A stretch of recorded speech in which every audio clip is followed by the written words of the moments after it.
एक फीमेल्स के लिए मैं मानती हूँ कि काफ़ी मुश्किलें होती हैं अगर वो बड़े सपने देखते अचीव करने के लिए ठान लेते, मगर ये भी सच है कि जो अलग चलता है ना वो ही कुछ कर पाता। डिफरेंट सोचिए, कुछ अलग करिए एंड डरिए भी।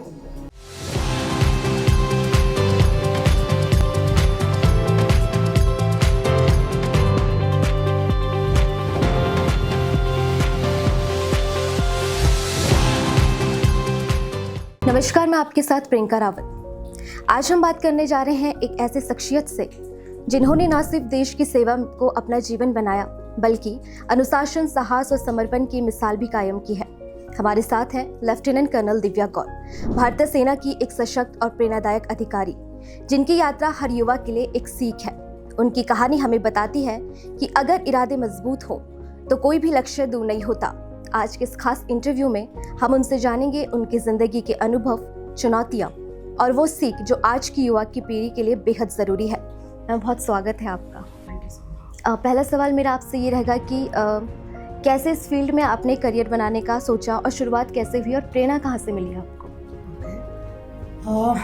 पहले तो मैं अपनी पर्सनालिटी के बारे में बताऊंगी। मेरा बर्थ एक ब्राह्मण फैमिली में हुआ एंड पेरेंट्स बहुत ज़्यादा मॉरल्स देने वाले, ठीक है, सही गलत बताने वाले। एंड हम काफ़ी चीज़ें डिस्कस करते थे घर पे, क्या सही है क्या गलत है, कैसे इंसान को बिहेव करना चाहिए, कैसे दूसरों की मदद करनी चाहिए। तो ये तो मेरा बचपन का था। I was raised this way only. उसके बाद मैंने अपना ये देखा कि रिजर्व होते हुए मेरी पर्सनालिटी, मैं दूसरों की मदद करने में बहुत खुशी मुझे फील होती थी।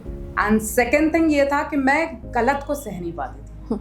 ये मेरा थोड़ा सा कॉन्ट्रास्ट डिफरेंस था अपने बाकी के फैमिली मेम्बर्स में, बिकॉज मेरे बाकी के फैमिली मेम्बर्स बहुत ही सीधे हैं और जब कोई उनके साथ कोई गलत करता था तो मैं अकेली फैमिली में थी जो खड़ी होती थी कि नहीं ये गलत है, they can not do it. वहाँ मुझे पता था कि मेरे में अंदर ये चीज़ है कि सही को सही बोलना, गलत को गलत बोलना, किसी से नहीं डरना, ये मेरे अंदर मेरे को खूबी पता चल गई थी।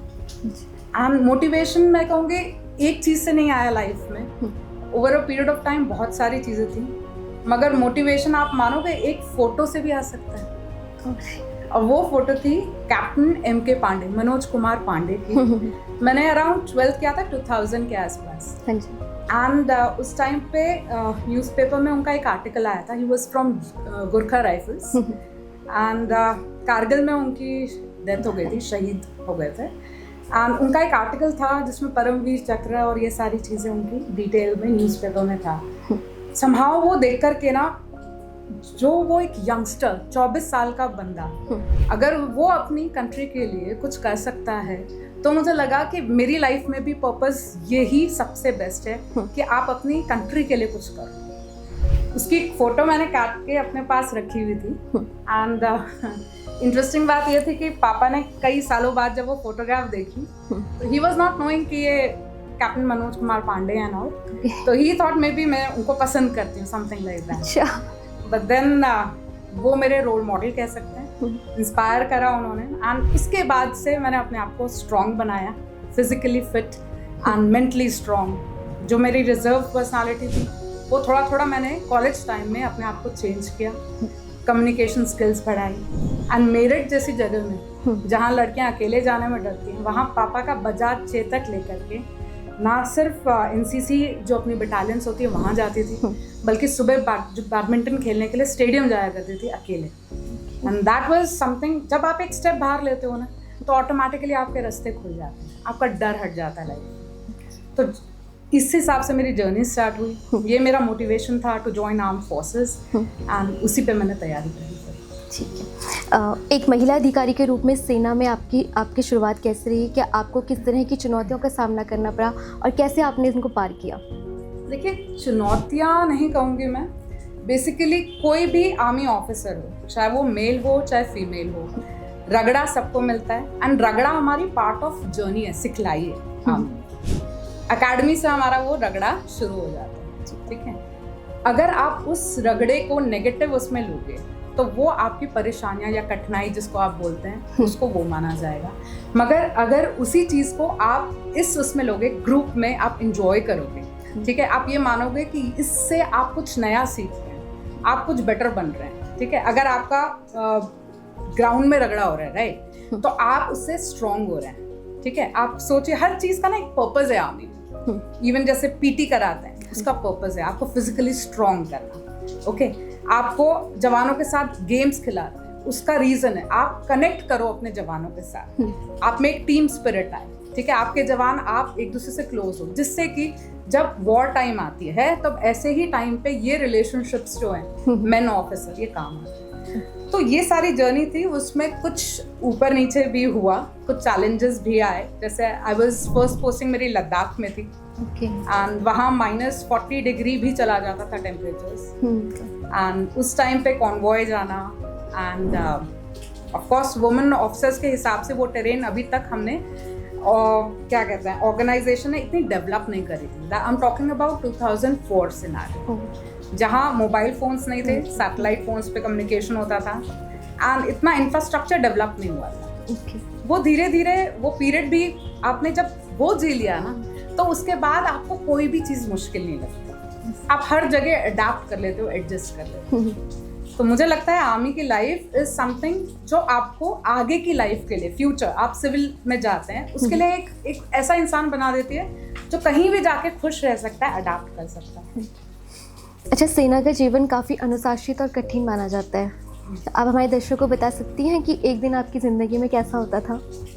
ओके, अनुशासन मैं मानती हूँ बहुत ज़रूरी है, एंड जैसे मैंने बताया वो रीज़न भी है उसका।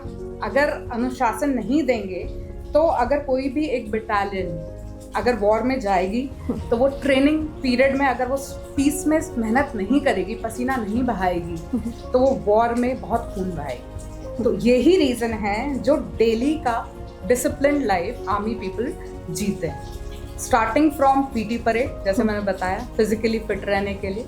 ठीक है, सिर्फ ऑफिसर का काम खुद नहीं है कि भागना पीटी में, ये इंश्योर करना कि उसके जवान भी फिजिकली फिट रहें। देन आपका सेकेंड परेड आती है आपकी 8:30 के आसपास, जब आप ऑफिस जाते हैं आपके काफ़ी एडमिनिस्ट्रेटिव वर्क्स होते हैं, आपके जवानों का डॉक्यूमेंटेशन होता है, आपको आगे की प्लानिंग करनी होती है, आपके कुछ लेक्चर्स वगैरह प्लान होते हैं, वो ऑफिस टाइम में होता है। एंड देन आपका थोड़ा रेस्ट पीरियड देते हैं अराउंड 4 बजे, फिर वापस आप गेम्स परेड में जाते हैं 4 to 5। यहाँ गेम्स परेड में जनरली आपको टीम गेम्स के लिए बोला जाता है, एंड उसका भी रीज़न है। नए ऑफिसर्स सोचते हैं कि हम स्क्वॉश खेल लेते हैं, हम लॉन टेनिस खेल लेते हैं, बट नहीं, इस टाइम पे आपको टीम गेम्स विद जवान खेलने चाहिए, सो दैट आपका कनेक्शन जवानों के साथ अच्छा बने। ये सिर्फ रिक्रिएशनल एक्टिविटी नहीं है गेम्स, ये basically connection main and officer. And उसके बाद हमारा कई बार एक्सरसाइजेस की प्लानिंग, लेक्चर्स होते हैं शाम को, एंड मोबिलाइजेशन की प्रैक्टिस होती है, एंड ऐसी सारी एक्टिविटीज़ होती हैं जिसमें आप अपना पीस टाइम में प्रैक्टिस करते हो वॉर के लिए। मोबिलाइजेशन का मतलब है वो सामान जो आप बांध के रखते हो कि इन केस वॉर के टाइम पे आपको 48 आवर्स मिले मूव करने के लिए यूनिट को, तो आप उस टाइम में अपना सामान गाड़ी में डालें एंड मूव कर पाएँ with all your equipments and armaments. तो उसकी ट्रेनिंग दी जाती है पीस टाइम में, वो तैयारी रहती है। उसके अलावा जैसे अगर हम ASC ऑफिसर्स थे तो हम लोग का काम होता है गाड़ियाँ चलवाना, व्हीकल्स प्रोवाइड करना, तो उसमें हम अपने ड्राइवर्स की ट्रेनिंग देते हैं, वीक ड्राइवर ट्रेनिंग बोलते हैं। इवन हम लोग स्पेशलाइज व्हीकल जैसे कि 10 टनर, ठीक है, जैसे कि इवन TFF वगैरह, हम सप्लाई डिपो में रहते हैं तो वहाँ रहते हैं, तो उनको चलाने की ट्रेनिंग देना, ये सब भी हम लोग हैंडल करते हैं। ओके मैम, जैसे आज की युवा पीढ़ी वक्त से जल्दी हार मान जाती है, आप अपने अनुभव के आधार पर उन्हें क्या सलाह देना चाहेंगे कि वो मुश्किल समय में कैसे मजबूत बने? देखिए, पहले तो उनको, मैं ये मानती हूँ युवाओं में पोटेंशियल तो बहुत है, ठीक है। जब मैं उनके काम देखती हूँ तो कई बार आई एम सरप्राइज कि वो इतना लेवल तक पहुँच चुके हैं, वो अपने ब्रेन की पावर को फुल यूज कर रहे हैं, जेनजी। मगर कई बार मुझे लगता है वो ग्राउंड वर्क कम कर रहे हैं। दैट मीन्स मुझे कभी कभी लगता है कि उनको अपनी लाइफ इतनी कंफर्टेबल होके नहीं जीनी चाहिए। एंड कुछ रोल इसमें पेरेंट्स का भी है, वो उनको पुश नहीं करते, वो चाहते हैं कि हमारा बच्चा सीखे तो मगर उसको कोई परेशानी ना हो।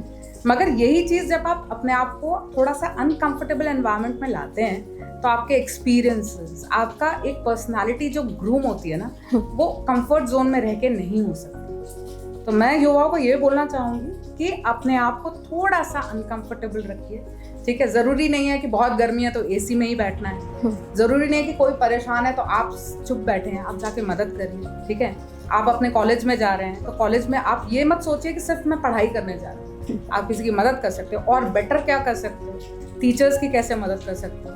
ठीक है, बहुत सारी चीज़ें हैं जो आपको अपनी लाइफ में करनी चाहिए। ठीक है, एंड वो कंफर्ट जोन में आपको नहीं मिल सकती।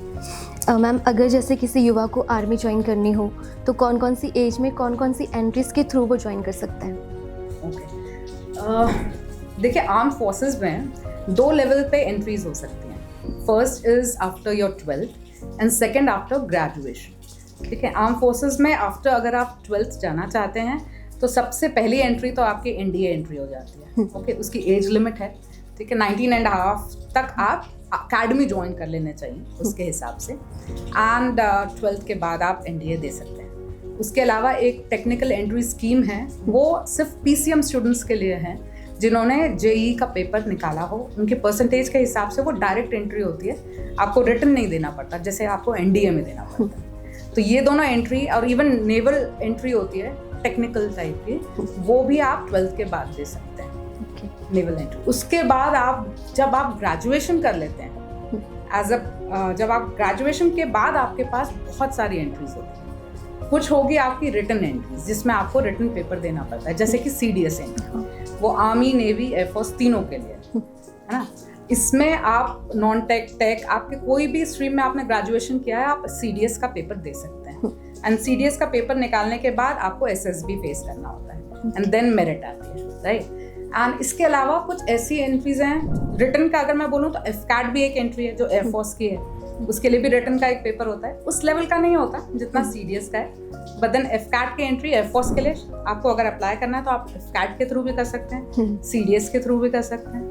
एंड कुछ ऐसी एंट्रीज हैं जो डायरेक्ट एंट्रीज हैं, मतलब कि आपको रिटन पेपर नहीं देना, बेस्ड ऑन योर परसेंटेज आप शॉर्टलिस्ट होते हैं एंड आपका कॉल लेटर आता है एसएसबी, समथिंग लाइक आपका हो गया एसएससी टेक, है ना, शॉर्ट सर्विस कमीशन टेक्निकल, आपका एनसीसी स्पेशल एंट्री स्कीम, अगर आप लीगली क्वालिफाइड हैं, जैग ऑफिसर के लिए एंट्री आती है। ठीक है, वो थोड़ा सा एज लिमिट उनकी ज़्यादा है, जैसे 27 तक आप दे सकते हो, बिकॉज लॉ अगर आप कर रहे हो तो आपका इतना एज तो हो नहीं, राइट। एंड उसके अलावा भी बाकी एंट्रीज भी होती हैं जो स्पेशल एंट्रीज बोली जाती हैं, जिसमें आप डायरेक्ट दे दो। इवन एक टीजीसी कोर्स है, ठीक है, टेक्निकल ग्रेजुएट्स उसमें दे सकते हैं।